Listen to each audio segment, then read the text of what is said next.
Everyone, उम्मीद है आप सब लोग अच्छे होंगे। I am Kritika Sharma and welcome to our channel. देखिए, हमने स्टार्ट की है series 1000 important question of a biology, जिसमें कि हम क्लास 11 एंड क्लास 12 को कंप्लीट कर रहे हैं। अब आप सोचोगे कि 1000 क्वेश्चन में हम किस तरीके से क्लास 11 एंड क्लास 12 को कवर कर रहे हैं। मैं आपको बता दूं कि हम चैप्टर वाइज यहाँ पे हर चीज़ के क्वेश्चंस डिस्कस करें, लाइक फर्स्ट चैप्टर के फर्स्ट, फिर सेकंड चैप्टर क्वेश्चन, फिर थर्ड चैप्टर क्वेश्चन, और जैसे कि एक टॉपिक से एक क्वेश्चन को हम डिस्कस कर रहे हैं, बाकी पूरा टॉपिक हम वहाँ पे आपके लिए डिफाइन कर रहे हैं। तो इस तरीके से हमने 1000 क्वेश्चन बनाए हैं और इस तरीके से हमने मैक्सिमम से मैक्सिमम क्वेश्चन यहाँ पे कवर करने की कोशिश की है। आज तक हमने 31 लेक्चर ऑलरेडी ले चुके हैं। अब आता है लेक्चर 32।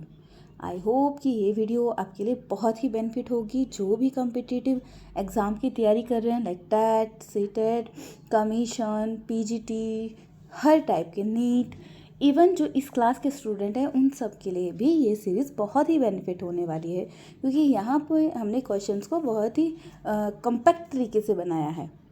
चलिए स्टार्ट करते हैं। देखिए, क्लास स्टार्ट करने से पहले मैं आपसे कहना चाहूँगी, अगर आपने हमारे चैनल को अभी सब्सक्राइब नहीं किया है तो सब्सक्राइब कीजिएगा, साथ साथ बेल आइकन दबा दीजिएगा ताकि कोई भी वीडियो की नोटिफिकेशन मिस ना हो।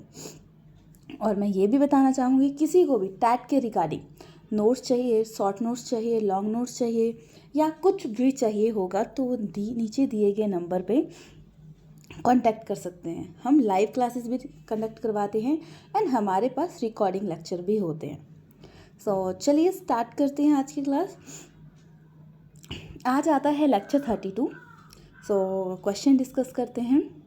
विच of the following cow breed, इनमें से कौन सी काउ ब्रीड है? तो देखिए, Bose indica is a cow breed, तो ऑप्शन यहाँ पे हमारा ए करेक्ट बन जाता है। और बोस बल्बस, यहाँ पे बल्बस आएगा, लाइक BUBALUS, ठीक है, बल्बस। ये बफेलो की ब्रीड है, तो हमसे काऊ की ब्रीड पूछा था, तो first question is the correct. Next question is cow breed found in a Haryana. देखिए, जैसे कि आपको मालूम है, हर जगह अलग अलग टाइप की ब्रीड्स पाई जाती है, अलग अलग टाइप की चीज, मतलब वैरायटी है हर चीज़ की। जफरवाली पाई जाती है गुजरात में, मालवी पाई जाती है राजस्थान में, हालीकर पाई जाती है कर्नाटक में, एंड नाजीरी पाई जाती है हरियाणा में। तो यहाँ पे हमारा ऑप्शन ए करेक्ट हो जाता है। चलते हैं next. Which of the following not a exotic breed, कौन सी नहीं है? तो देखेंगे, जैसे कि हॉल्स्टीन है, जर्सी है, ब्राउन स्विस है, ये सारी क्या हैं? Exotic breed. हॉल्स्टीन हॉलैंड में है, जर्सी आपकी इंग्लैंड में पाई जाती है, ब्राउन स्विस स्विट्ज़रलैंड में पाई जाती है, ड्यूल पर्पस है ये सारी क्या हैं? Exotic breed. Sahiwal exotic breed नहीं है, ये मिलिच ब्रीड है, याद रखिएगा, ये एक मिलिच ब्रीड है। ऑप्शन हमारा डी करेक्ट बन जाता है, और ये पाई जाती है पंजाब में, याद रखिएगा, ये पंजाब में पाई जाती है। Next is national dairy research institute. अब देखो, मिल्क, हम गाय भैंसों को पालते हैं ताकि मिल्क मिल सके, तो इसका नेशनल डेयरी इंस्टीट्यूट भी ओपन है, जो कि है करनाल है हरियाणा में। और आपको पता है, मिल्क से रिलेटेड होती है मिल्क रिवॉल्यूशन, और मिल्क में होता है casein protein and milk sugar होती है लैक्टोस। तो ऑप्शन आपका करनाल। चलिए नेक्स्ट पढ़ते हैं। हाइनी। देखो, हॉर्स तो सबने देखे होंगे, मेल एंड फीमेल हॉर्स। अब वैसे ही जैसे कि ह्यूमंस में होता है, लेस्बियंस होते हैं, गेज होते हैं, छक्के बोलते हैं जिन्हें, ट्रांसजेंडर्स होते हैं जो, तो वैसे ही पशुओं में भी होता है। तो हाइनी है, वो कैसे पैदा होता है? इंटरस्पेसिफिक ब्रीड है, वो कैसे पैदा होती है? तो female donkey and male horse जब मिलते हैं तो बनता है हाइनी। और अगर male donkey and female horse बनता है तो वो आएगा म्यूल, राइट। तो याद रखना option B is the correct. Next is study embryo preservation low temperature. देखिए आर्टिफिशियल तरीके से क्या किया जाती है, रिप्रोडक्शन या उसको मॉडिफाई किया जाता है, तो उसको एम्ब्रियो को बहुत लो टेम्परेचर में स्टोर करना पड़ता है। तो उसे हम क्या बोलते हैं? उसे हम बोलते हैं क्रायो प्रिजर्वेशन। जब भी किसी चीज़ को बहुत लो टेम्परेचर पे स्टोर किया जाता है तो उसे कंसीडर करते हैं क्रायो प्रिजर्वेशन। तो यहाँ पे option A is the correct बन जाता है। सिस्मोग्राफी की बात करें तो ये रिलेटेड है आपका अर्थ की स्टडी से रिलेटेड। डेंड्रोलॉजी की बात करें, फॉसिल ट्री के बारे में डिस्कस किया जाता है, जिससे कि पता लगता है कि ये ट्री कितना पुराना है, कैसे फॉर्म हुआ, क्या चॉइस हुई, ये सब कुछ उससे पता लगता है। डेमोग्राफी की बात करें तो डेमोग्राफी आता है आपका study of A fossil demography आता है ह्यूमन पॉपुलेशन की स्टडी। तो हमसे सिर्फ ये पूछा है लो टेम्परेचर में, तो cryo preservation option A is the correct. Next question is Karan Swiss cross breed, cross आएगा कॉर्नी, करन स्विस क्रॉस ब्रीड और किसकी है? तो करन स्विस है क्रॉस ब्रीड ब्राउन स्विस जो कि स्विट्ज़रलैंड की है, साहिवाल जो इंडिया के पंजाब में पाई जाती है, इसकी है ब्रीड करन स्विस। बाकी हम बात करें हॉलैंड फ्राइज एंड टर्पेक ऑफ इंडिया, ये ब्रीड आती है आपकी फैरन फ्राइज, FAREN फैरन फ्राइज। याद रखिएगा ये जो ब्रीड्स है ना, ये क्यों ब्रीड का वर्ड क्यों यूज़ किया है और क्यों जैसे मिक्स करके चीज़ें बनी हैं। देखिए ये समझिएगा जैसे कि पॉपुलेशन बढ़ रही है, फूड ज़्यादा चाहिए, न्यूट्रिशन ज़्यादा चाहिए और कम एरिया तो उतना ही है, पॉपुलेशन ज़्यादा बढ़ रही है तो कहाँ से पूरी की जाए। तो इनको जीन्स को मिला के एक की अच्छी क्वालिटी दूसरे की अच्छी क्वालिटी को मिला के इसका हाइब्रिड बनाया जाता है, जो कि बहुत ज़्यादा मतलब आप बोल सकते हो कि बेनिफिट रहता है। चलिए next question is meat yield bird is called.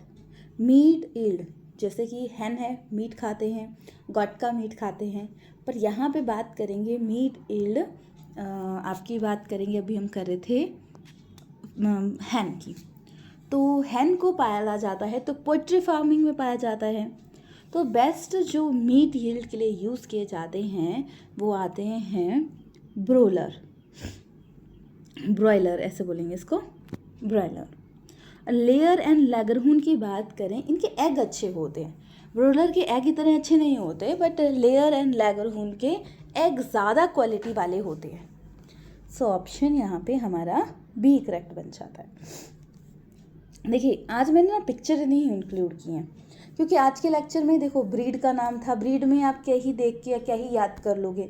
सो आज के लेक्चर में मैंने, तो ये लेक्चर शायद थोड़ा छोटा भी होगा क्योंकि पिक्चर्स नहीं है, तो पिक्चर्स के बिना जल्दी टॉपिक कंप्लीट हो जाता है। So bird avian fluid cause by strain, किसकी स्टेन से बर्ड एवियन फ्लूइड होता है?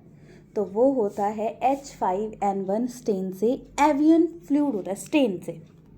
और अगर हम बात करें ह्यूमन से, ह्यूमन जो वायरल फ्लू ट्रांसपोर्ट होता है वो है H3N2। बर्ड फ्लू स्टेन है H5N1 पर बर्ड फ्लू है आपका H1N1। सो हमसे बर्ड एवियन कॉज किसका स्टेन से होता है वो पूछा था, तो वो आता है हमारे पास क्या बताया, H5N1। ब्लू रिवॉल्यूशन, देखिए फसलों को पाला जाता है, मतलब फसलें उगाई जाती हैं न्यूट्रिशन के लिए, पशुओं को पाला जाता है उससे न्यूट्रिशन मिले, तो वो रिवॉल्यूशन क्रांति आती है कि उसको पालने को पाला जाएगा, उसको अच्छे से होना चाहिए सब कुछ, तो उसे हम ब्लू रिवॉल्यूशन के अंदर लेते हैं।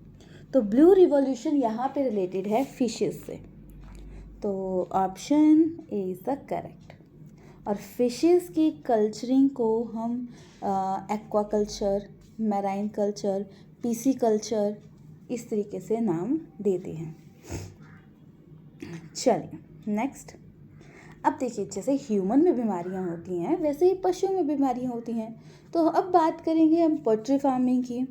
तो रेनिकेट डिजीज़ होती है पोल्ट्री फार्म में, वो किसके थ्रू होती है, क्वेश्चन ये है हमारा।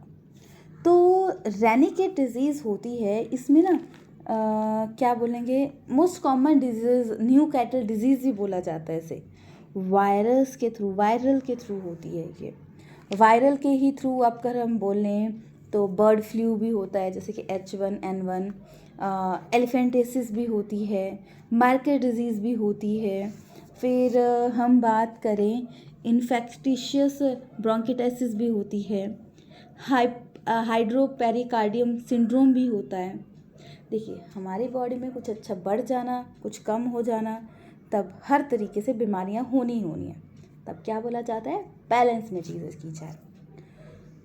हम बात करें बैक्टीरिया की, तो बैक्टीरिया को से होती है फाउल कोरेला, कोरेंजा, सैल्मोनेला, जिसको कि हम पुलोरम डिजीज़ भी बोलते हैं। क्या बोलते हैं, पुलोरम डिजीज़ भी बोलते हैं। किसे बोलेंगे, सैल्मोनासिस। फाउल टाइफॉइड होता है, फाउल पैराथायरॉयड भी किससे होती है, बैक्टीरियल डिजीज़ है ये। फिर फंगस की बात करें तो फंगस से होती है mycotic disease, candidiasis and thrush. Deficiency disease का मतलब है जैसे प्रोटीन की डेफिशिएंसी कम हो जाएगी या फिर कोई भी विटामिन कम हो जाएगा उसकी वजह से। अब आपको पता है जैसे कि ह्यूमन में जैसे प्रोटीन की कमी से कोई और प्रॉब्लम होती है, मतलब अगर कार्बोहाइड्रेट की कमी से कोई और होती है, विटामिन ए की वजह से आंखों की प्रॉब्लम होती है, बी से बेरी प्रॉब्लम होती है, वैसे ही फिशेस में भी होती है। नाइट ब्लाइंडनेस होती है, पैरालिसिस होता है अगर B2 कम है, हीमोरोहिज हो जाती है मतलब ब्लड विटामिन के। तो इस तरीके से बीमारियां होती हैं। तो हमसे रेनिकेट पूछा था तो ऑप्शन सी करेक्ट बन जाता है। फिश ईट द मॉस्किटो, कौन सी फिश मॉस्किटो लार्वा को खाती है, तो मॉस्किटो लार्वा आएगा, मॉस्किटो लार्वा को खाती है। तो देखो, आपको पता है मॉस्किटो मेनली मलेरिया के लार्वा को खाती है और मलेरिया होता है प्लाज्मोडियम से, प्लाज्मोडियम पैरासाइट होता है। और आपको पता ही है मलेरिया के बारे में। तो मलेरिया फीवर आता है इसमें और कई बार मौत भी हो जाती है लोगों की। तो उसके लार्वा को खाने के लिए एक मछली है जो कि है गैम्बूसा फिश। ऑप्शन हमारा सी करेक्ट बन जाता है। चलिए फिर नेक्स्ट क्वेश्चन की तरफ बढ़ते हैं। नेक्स्ट क्वेश्चन आता है, विच of the following fish bottom feeder. देखो, पीसी कल्चर की जाती है फिशेस की फॉर्म में। तो ये 3 लेयर है माना बनी हुई, अपर लेयर सरफेस फीडर, बीच वाली कॉलमनर फीडर और नीचे वाली आती है आपकी बॉटम फीडर। जैसे कि अब एक आप स्पेसिफिक बना रहे हो फिशेस को पालने के लिए, उसमें आप एक ही टाइप की फ़िश डालोगे तो आपको नुकसान हो जाएगा, इतना खर्चा आपने किया उसके लिए और एक ही टाइप की उसमें फ़िश रह रही है, तो अब लड़ाई भी तो करेंगे। तो हम ऐसे करेंगे कि फ़िशेस को ना अलग अलग टाइप की फ़िशेस पाते हैं। एक जो बॉटम में रहती हैं उनको नीचे रहना पसंद है, मिडल वाली अलग होती है, सरफेस पे रहने वाली फिशेस अलग अलग होती हैं। तो ये एक दूसरे को इंटरप्रिटेट नहीं करती, तो उसकी वजह से आराम से ग्रो करती हैं। तो इस तरीके से जैसे कि खाना ऊपर तक होगा तो ऊपर वाले खा लेंगे, वो भर जाएगा उनका पेट, तो मिडल वाले को मिल जाएगा, मिडल वाले को भर जाएगा, फिर देंगे आप तो वो नीचे वाले को फूड मिल जाएगा। तो कटला एक सरफेस फीडर है, रोहू एक कॉलमर फीडर है। हमसे पूछा है बॉटम फीडर, तो वो आती है सिरहोसिस। ठीक है, सिरहोसिस, सिरीहोसिस, या हम क्या नाम देंगे इसको, सिनीहोसिस आएगा, आई यहाँ पे INUS, सिरीनियोसिस। इंडियन ब्रीड, कॉमन कार्प, ये सारे क्या हैं, बॉटम फीडर है। चलिए next question is, which of the following indigenous fresh water major, कौन सी इनमें से इंडिजियस फ्रेश वाटर मेजर है। तो देखो, कैनोस या कैनियास ऐसा आता है, मलेट, ये नहीं है इंडिजियस। फिर इंडिजियस की बात करें तो वो है आपकी कटला, और कटला मैंने क्या बताई थी, सरफेस फीडर है, याद रखिएगा, कटला इज ए सरफेस फीडर। फिर जैसे कि हम बात करें कैनॉस है, ये मुलेट है, ये सॉल्ट वाटर फिशेस है। फिर जैसे कि सिल्वर क्रैप है, ग्रास क्रैप है, मिरर क्रैप है, ये एक्सोटिक फ्रेश वाटर है। और हमसे पूछा गया है indigenous fresh water major carps, तो वो कटला, लेबियोरहिता, कैल्बुसा, मृगल, ये आती हैं। तो option C is the correct. Next is apiary. Apiary किससे रिलेटेड है देखेंगे, देखो ये एपायरी, मधुमक्खी के पालन को हम बोलेंगे एपायरी, मतलब जो हो आर्टिफिशियल तरीके से पैदा किया जाता है, तो हाइव के पहले ही बने होते हैं, तो वो आ गया एपायरी। तो नेक्स्ट की हम बात करें पीसी कल्चर की, तो पीसी कल्चर आता है फिशेस को पालना, फिश फार्मिंग। एक्वा कल्चर आता है एक्वेरियम में फिशेस को पालना। एपी कल्चर आ गया आपका एपायरी से रिलेटेड। सेरी कल्चर आता है सिल्क वॉर्म की फॉर्मिंग, याद रखिएगा, सिल्क वॉर्म को पालना सेरी कल्चर। नेक्स्ट इज इटालियन भी। देखो जब हम बात करें अभी हम बात कर रहे थे मधुमक्खी की, तो मधुमक्खी अलग अलग टाइप की होती हैं। सो याद रखिएगा मधुमक्खी ना सिर्फ एक मधुमक्खी रिप्रोडक्शन में काम करती है, दूसरे वर्कर होते हैं और एक ड्रोन होते हैं, ये इंटरमीडिएट साइज के होते हैं ये ड्रोन। तो वो 4 मेन कॉमन आती है, जिसमें से एपिस डॉर्सेटा को हम रॉक भी बोलते हैं क्योंकि ये बड़े साइज़ के होते हैं। गेंट बी होती है, maximum amount of honey produce करती है। एपिस इंडिका ये इंडिया में पाई जाती है और इंडियन बी बोला जाता है, मोस्ट कॉमन है और लेस प्रोड्यूसिंग स्पीसीज है ये वैसे तो। एपिस फ्लोरा स्मॉल साइज़ की, ये कैसी है, इंडिजियस स्पीसीज है। फिर Apis florea smaller size, little bee पूछा जा होती है ये।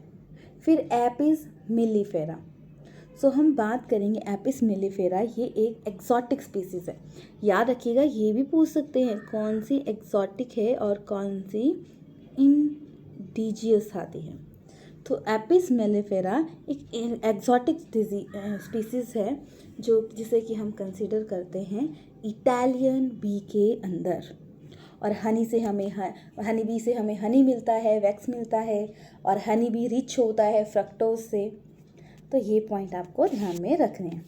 Option D is the correct, Italian bee. Apis dorsata giant bee, Apis indica Indian bee, और लिटिल बी फ्लोरा, और एक्सोटिक ब्रीड आ गई मिलीफेरा। चलिए next question, cod liver oil. देखो फिश के लीवर से ऑब्टेन किया जाता है ऑयल, जिसे कि हम बोलते हैं कॉड लीवर ऑयल, जो कि विटामिन डी से रिच होता है। याद रखिएगा, अगर कभी आपके पास विटामिन डी ऑप्शन में नहीं हुआ तो आप विटामिन ए को भी करेक्ट कर सकते हैं, तो वो भी आपका करेक्ट होगा, विटामिन ए भी, राइट। पर अगर आपको डी ऑप्शन में है तो आप डी पे ही जाएंगे, ए पे नहीं जाएंगे। चलिए, फादर ऑफ ग्रीन रिवॉल्यूशन, आपको मालूम है ग्रीन रिवॉल्यूशन फिश मतलब कल्चरिंग से रिलेटेड है। तो अब ग्रीन रिवॉल्यूशन के फादर कौन हैं, तो हम बात करेंगे MS स्वामीनाथन, ये हैं father of A green revolution. पर नॉर्मन ई बोरलॉन्ग की बात करें तो इन्होंने भी मतलब दिया था, ग्रीन रिवॉल्यूशन से रिलेटेड हैं, पर इन्होंने व्हीट एंड मेज के बारे में, मतलब international centre of wheat and मेज में इम्प्रूव किया था इन मैक्सिको में, ये याद रखना, ठीक है। सो ये हो गया। कॉटन मेयर की बात करें, इन्होंने artificial plant notice first time artificial plant किया था। जोसेफ कलोरेटर की बात करें तो इन्होंने हाइब्रिडाइजेशन की थी टोबैको में। जैसे कि आप केमिस्ट्री में पढ़ते हैं, हाइब्रिडाइजेशन इंटरमिक्स किया जाता है, इंटरमिक्स भी बहुत डिफरेंट चीज़ों का नहीं होता, इंटरमिक्स भी सेम चीज़ों का होता है। तो ये चीज़ इन्होंने बोली थी। देखो अभी तो हमें पता है ये चीज़ें होती हैं, बट जब नहीं थी तो इन्होंने इसके ऊपर वर्क किया था। नेक्स्ट इज, देखिए जब भी आप किसी भी एग्ज़ाम की तैयारी करें, देखो टफ कोई भी नहीं है। अगर आप टालोगे चीज़ों को ना, आज ना कल आपको पढ़ना ही पड़ेगा। सो इट्स चॉइस है ना कि अगर आज पढ़ लेते हो कल उसका फ़ायदा उठा लोगे, वरना कल पढ़ोगे तो उसका फ़ायदा आप नेक्स्ट टाइम उठाओगे। सो अगर आप रेस्ट कर रहे हो तो कई लोग अपने आप को इम्प्रूव कर रहे हैं और वो आगे बढ़ रहे हैं। सो एक दिन भी आप सोचोगे एक दिन रेस्ट कर लूँगा, कुछ नहीं होता, एक दिन से भी बहुत कुछ होता है। बहुत ज़्यादा लोगों से आप पीछे चले गए तो अगले दिन आपको फास्ट वर्क करना पड़ेगा। चलिए नेक्स्ट आता है साबरमती वैरायटी ऑफ, साबरमती है वीट की वैरायटी। सोनालिका, कल्याण सोना, ये सारी क्या हैं, वीट की वैरायटी। तो जैसे कि हमने अभी किया था, नॉर्मन ई बोरलॉन्ग ने म्यूटेशन थ्योरी के थ्रू ये चीज़ एक्सप्लेन की थी। जैसे कि सोनालिका, कल्याण सोआ variety, high yield disease resistance जो वीट की वैरायटी है, न्यू पूसा, इन सबको मिक्स करके बनाई थी बीपी पाल ने। किसने बनाई थी, याद रखिएगा, बीपी पाल ने इसकी न्यू स्पीसीज बनाई थी, न्यू पूसा। फिर शुगर केन, आपको पता है शुगर केन से शुगर बनती है, तो शुगर केन रिसर्च सेंटर है, कहाँ पे है, ये है कोयम्बतूर में। याद रखिएगा शुगर जो कि कोयम्बतूर है आपका तमिलनाडु में। तो option B is the correct. Next करते हैं, देखो which of the following strain of a Oryza sativa produce हुए जेनेटिक इंजीनियरिंग। तो ओरेजिका सेटिवा किसकी ब्रीड है और जेनेटिक इंजीनियरिंग से जिसको बनाया गया था। तो हम बात करें, ओरेजा सेटिवा है राइस की ब्रीड, जिसको कि गोल्डन राइस बोला जाता है। बहुत ज़्यादा रिच न्यूट्रिशन होती है इसमें, विटामिन ए होता है, अब याद ये भी आता है, बीटा कैरोटीन होता है, ठीक है, carotene part of A rice in the endosperm. तो ये याद रखना है राइस की, ओरेजा सेटिवा गोल्डन राइस बोलते हैं। जेनेटिक इंजीनियरिंग के द्वारा ये प्रोड्यूस हुई थी, बीटा कैरोटीन इसके अंदर होती है। तो कोई भी क्वेश्चन आ सकता है, गोल्डन राइस की किससे स्टेन है, जेनेटिक इंजीनियरिंग से कौन सा ऑब्टेन किया था, किस विटामिन से रिच होता है और क्या होता है इसमें, बीटा कैरोटीन। नेक्स्ट, अभी प्लांट्स को भी तो डिजीजेज होती हैं, तो स्मट डिजीज जो है वो वीट में, यूसेनिया रोकंडेटा, ये रस्ट इन वीट में होती है। देखो स्मट पूछा है, अभी रस्ट आती है। जिबरलिन फ्यूजी क्यूरोजा, ये आती है बैकने, फुली सीड, जिसमें कि ना सीड बिल्कुल हल्के हो जाते हैं, न्यूट्रिशन कम रह जाता है। फिर आती है Colletotrichum falcatum, red rot in sugarcane, red से रॉट हो जाते हैं। फिर अल्टरनेरिया सोनाली, ब्राइट डिजीज़ आती है ये।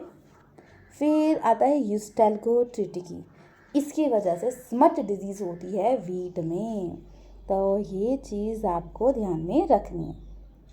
चलिए फिर नेक्स्ट क्वेश्चन की तरफ बढ़ते हैं। Man made crop Triticum is hybrid.